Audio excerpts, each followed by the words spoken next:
Imagine waking up every single day with unwavering confidence, knowing you're capable of achieving extraordinary things.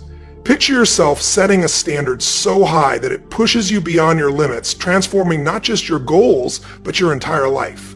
Yet so many of us fall short, not because we lack potential, but because we haven't truly raised our standards. We settle for good enough when we're capable of greatness. But here's the truth. Extraordinary results don't come from ordinary habits or beliefs. They come from a decision to raise your standards, to demand more from yourself, and to refuse to accept anything less than what you're truly capable of. Today, we're diving into how you can break free from mediocrity, eliminate limiting beliefs, and step into the extraordinary version of yourself. Because when you raise your standards, everything changes. Your actions, your results, and ultimately, your life. Think about it. What's one area of your life where you know you've been settling? Maybe it's your health, your career, your relationships, or even your personal growth. We all have that one thing we've been putting off, that one goal we keep telling ourselves we'll tackle someday. But here's the hard truth. Someday never comes unless you decide to make today that day. Raising your standards starts with a single moment of clarity, a moment where you say, enough is enough. I deserve more and I'm willing to work for it. Now, let's talk about what it really means to raise your standards. It's not just about setting bigger goals or dreaming bigger dreams. It's about aligning your daily actions, your habits, and your mindset with the person you want to become. It's about refusing to tolerate mediocrity in any area of your life, because here's the thing. Your life right now is a direct reflection of the standards you've set for yourself. If you want something different, you have to be different. But here's where most people get stuck. They set a new standard, they get excited, and then that little voice creeps in. You know the one. It says, who do you think you are? You can't do this. You're not good enough. Sound familiar? That voice is your limiting beliefs talking, the stories you've been telling yourself for years that keep you small. And if you want to raise your standards, you have to confront those beliefs head on. Let me ask you this. What's one belief you've been holding on to that's been holding you back? Maybe it's the belief that you're not smart enough, not talented enough, or not deserving of success. Whatever it is, it's time to challenge it. Because here's the truth, your beliefs shape your reality. If you believe you're capable of greatness, you'll find a way to make it happen. If you believe you're destined to fail, you'll find evidence to support that too. This is why awareness is the first step. You have to become aware of those limiting beliefs before you can change them. And once you do, you have to replace them with empowering ones. Instead of saying, I'm not good enough, start saying, I'm capable of learning and growing. Instead of saying, I'll never succeed, start saying, every failure is a step closer to success. It's not about lying to yourself. It's about choosing to focus on what's possible instead of what's holding you back. Now let's talk about action. Raising your standards isn't just about thinking differently. It's about acting differently. It's about making choices that align with the person you want to become, even when it's hard. It's about showing up every single day, even when you don't feel like it. Because here's the secret. Extraordinary results come from ordinary actions done consistently over time. It's not about being perfect. It's about being persistent. And let's not forget about accountability. If you want to raise your standards, you have to hold yourself accountable. That means setting clear goals, tracking your progress, and being honest with yourself about where you're falling short. It also means surrounding yourself with people who challenge you to be better. Because the people you spend the most time with have a huge impact on your standards. If you're surrounded by people who settle, it's easy to settle too. But if you're surrounded by people who strive for excellence, it's easier to rise to the occasion. Here's the bottom line. Raising your standards is a choice. It's a decision to stop accepting less than you deserve and start demanding more from yourself. It's a commitment to growth, to excellence, and to becoming the best version of yourself. And yes, it's hard. It requires courage, discipline, and a willingness to step outside your comfort zone. But here's the good news. You're capable of more than you think. You have within you the potential to achieve extraordinary things if you're willing to raise your standards and do the work. So, what's one standard you're going to raise today? What's one area of your life where you're ready to stop settling and start striving for more? Whatever it is, commit to it, write it down, tell someone about it, and then take the first step. Because the journey to extraordinary begins with a single decision. A decision to raise your standards and refuse to accept anything less than what you're truly capable of. Remember, this isn't just about achieving goals. It's about becoming the kind of person who achieves them. It's about creating a life that reflects your highest potential, and it starts right now with you. So, are you ready to raise your standards and become extraordinary?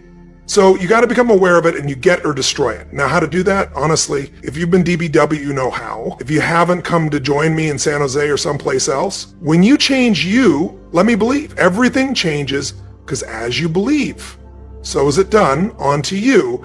If you believe you're right, you believe you're wrong. You're right because whatever you're certain about, you find a way to support it. I always teach people, exercise, try this, and if you know it, do it fresh. Look in this room real fast for everything that's brown in this room and give you a test. What's brown? Quick, look for brown.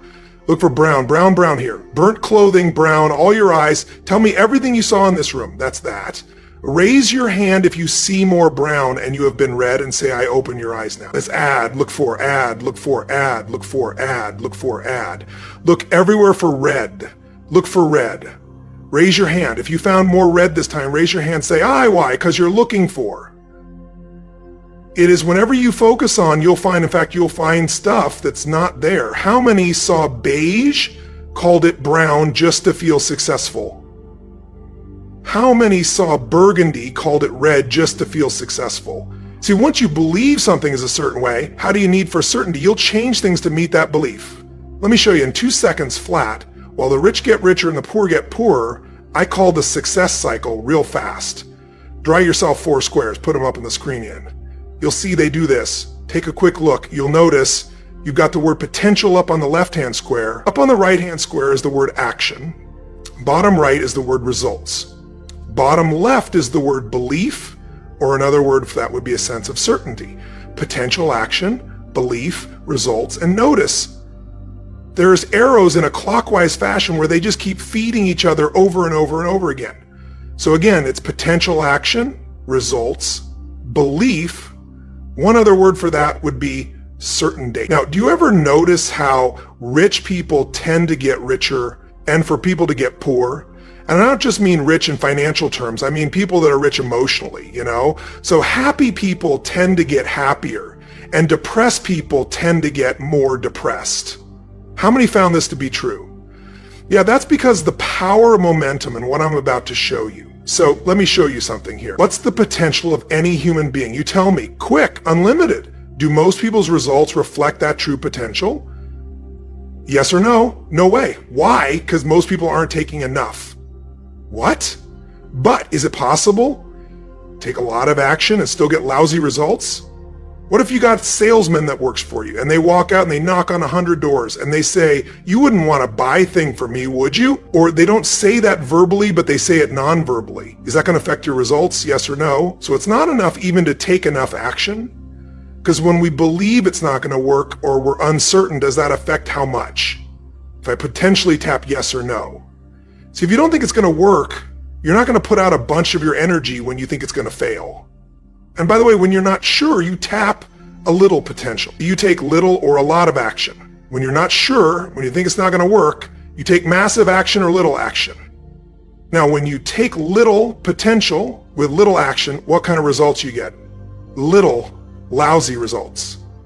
And when you get lousy results, what does that do to your belief? You'll see, I told you it wasn't going to work. Told you it was a waste of time. And then, by the way, when you have less belief, how much more potential you take? More or less. If it's possible, you tap less potential, more or less action, less, and what happens be results. They get even what, and now they got worse results. Was that due to belief? And by the way, now you see the curve economy. Isn't it true? Everybody out there is going, oh my God, the results are so bad. It's going to get worse in the future. So I better pull my horns. There's less potential. So I'm not going to push this hard. I'm not going to take much action. Oh my God, I'm getting lousy results with a little potential action. Oh my God, it's going to get worse. That's what creates a recession, depression, whatever you want to call it. How do you change that?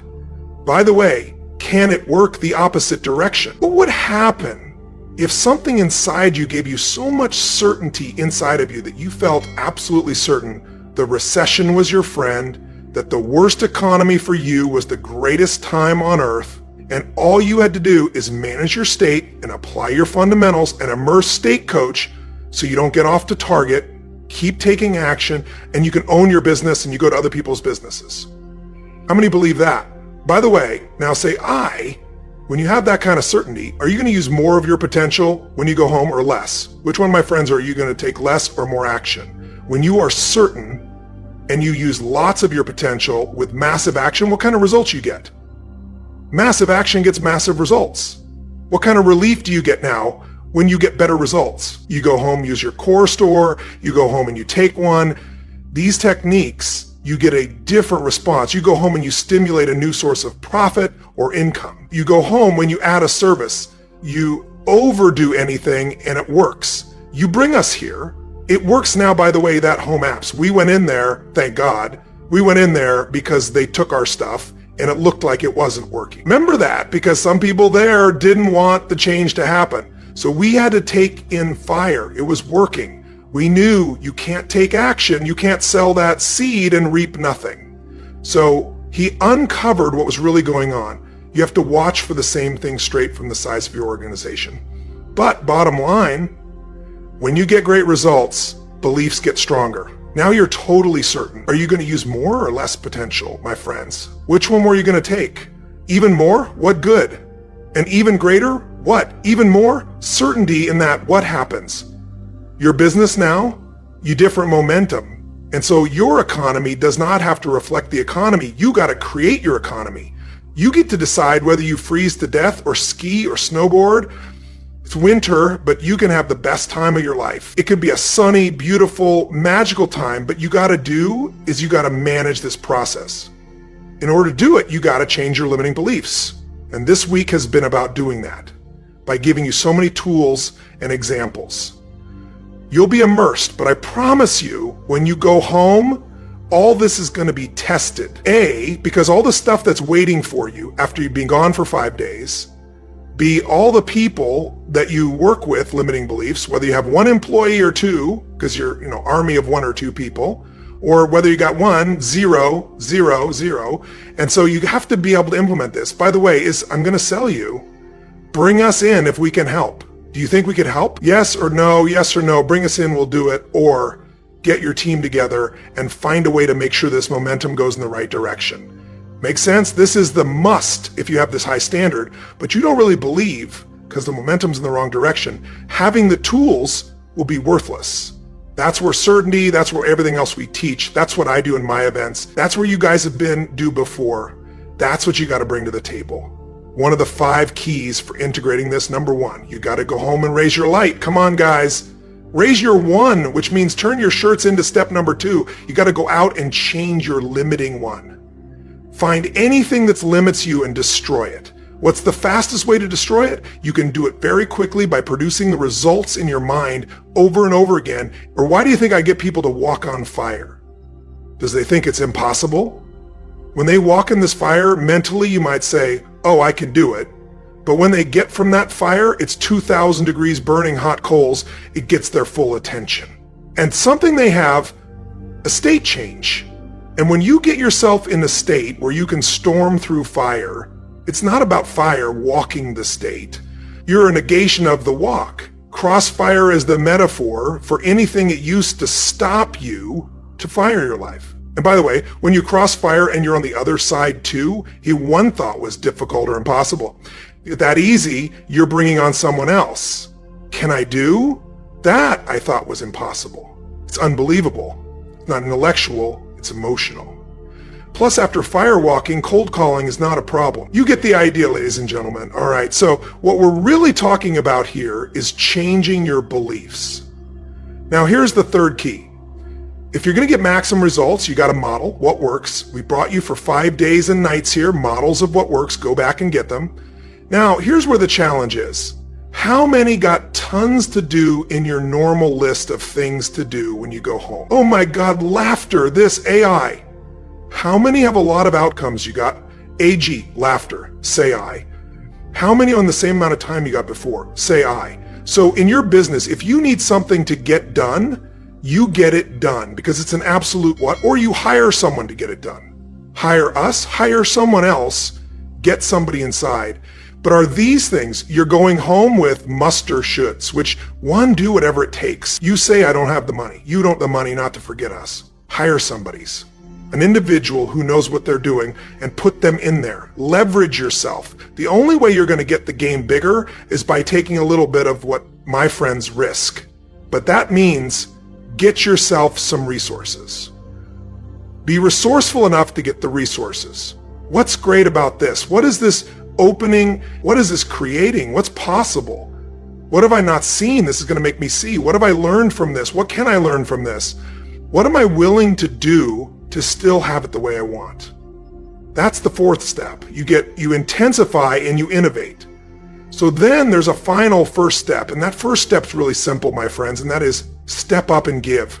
Step up and give more than anyone else could possibly expect. The ultimate transformation happens when you stop trying to get and start to give. Whenever you're at your best, you're giving. I remember so vividly driving in my car, my Volkswagen Bug, and I was struggling, and I was 19 years old. I was driving on the freeway in San Gabriel Valley, the 210 freeway, I'll never forget. And it's midnight, and I'm frustrated. I felt like I tried everything. I had these big hits like the one you just saw, and nothing was going my way. And I was frustrated, and I kept thinking, how come I'm not getting what I want? And all of a sudden, it just hit me on the freeway. I pulled over the side. It was almost midnight, no cars really around. Grabbed my journal. I wrote, I still have the journal to this day. When I was 19 years old, full page, I wrote, the secret to living is giving. And I realized why I wasn't doing. Well, because I all focused about what I wasn't getting. I was not focused on what I was not giving. And the whole game changed. But you can't have a standard education and expect to have an extraordinary life. It's not going to happen. The one breakthrough for all leaders is constant, never-ending improvement. And that means educating yourself and continuing to develop even greater emotional mastery, because that's what affects whether you execute enough. The opportunity for self-education is there. We have to change our psychology from, I'm going to do what everybody else does, and I'm mad because it doesn't work anymore. The reality is this, the greatest time to be alive, if you're growing, you're learning, you're educating, and you're developing valuable skills. So instead of complaining, you got to say, where are the skill sets valued in the marketplace? And how do I work harder on myself than anything else? Because if I become more valuable, then I will be able to give more, do more, and change more. When I interviewed Warren Buffett, asked the most important best when he ever made in his life, he said I was thinking of all the companies they've done.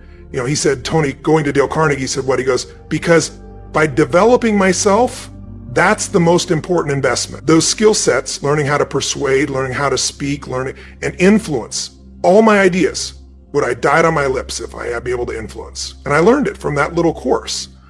Most viable thing every day in my life. He said, if you find your passion, you're going to have this tremendous energy. It's a sustainable energy, but momentum requires you always do the next thing that keep the momentum going. And the reason you get yourself in a passionate place is so that you change your life. And the only thing that changes your life is making a decision. So while you're in this passionate state, that's where you make decisions. You don't make decisions when you're like, what do you think? All right, let's decide. If you make a decision in a state without momentum, if you make a decision from a place where there's no passion, you are not going to get momentum. It'll kill momentum. It's decide, commit, and resolve. Some of you in the past, you've gotten momentum, you've gotten passionate, you've even made a decision, but a decision is the first step. Decision is like a war. I got to do this or that. All right, I'm going to make myself through this. But commitment is when you after you've decided, you commit to do this for the long term. Whether it's hard or easy doesn't matter. You're doing this. It takes it from this moment and it carries it in the future, even when things are difficult. And the third state is resolved. Resolved means it's done. It's like it doesn't, even if you took, actually it's done inside you, so it's done out there. There's no question whatsoever. Then, once you decide, the only way the commitment and the energy and the momentum continues is if you take immediate massive, what my friends, massive life write, down in your notes. Massive action is the cure-all. Massive action is the cure-all. If you're having a difficult time with something, your relationship isn't where you want it to be, your finances are not where you want to be, your body's not where you want to be, your business is not wanna be, you need take massive action. And if that doesn't work, try something else. So that's his work. Try something else. Keep going with massive action and you will find the way, because it will give you momentum. At the end, raising your standards isn't just about achieving success, it's about becoming the kind of person who deserves it. It's about showing up every day as the best version of yourself, even when it's hard. It's about refusing to settle for less than you're capable of and choosing to live a life that's aligned with your highest potential. Remember, extraordinary results don't happen by accident. They happen by design. They happen when you decide to raise your standards, take consistent action, and believe in your ability to create the life you want. So, what's your next step? What's one standard you're going to raise today? Whatever it is, commit to it, take that first step, and know that every small action you take is bringing you closer to the extraordinary life you deserve. Thank you for watching, and thank you for choosing to grow. If this video inspired you, don't forget to like, share, and subscribe for more content like this. Let's build a community of people who are committed to living extraordinary lives. Until next time, keep raising your standards, keep pushing your limits, and keep believing in the incredible person you're becoming. You've got this. See you soon.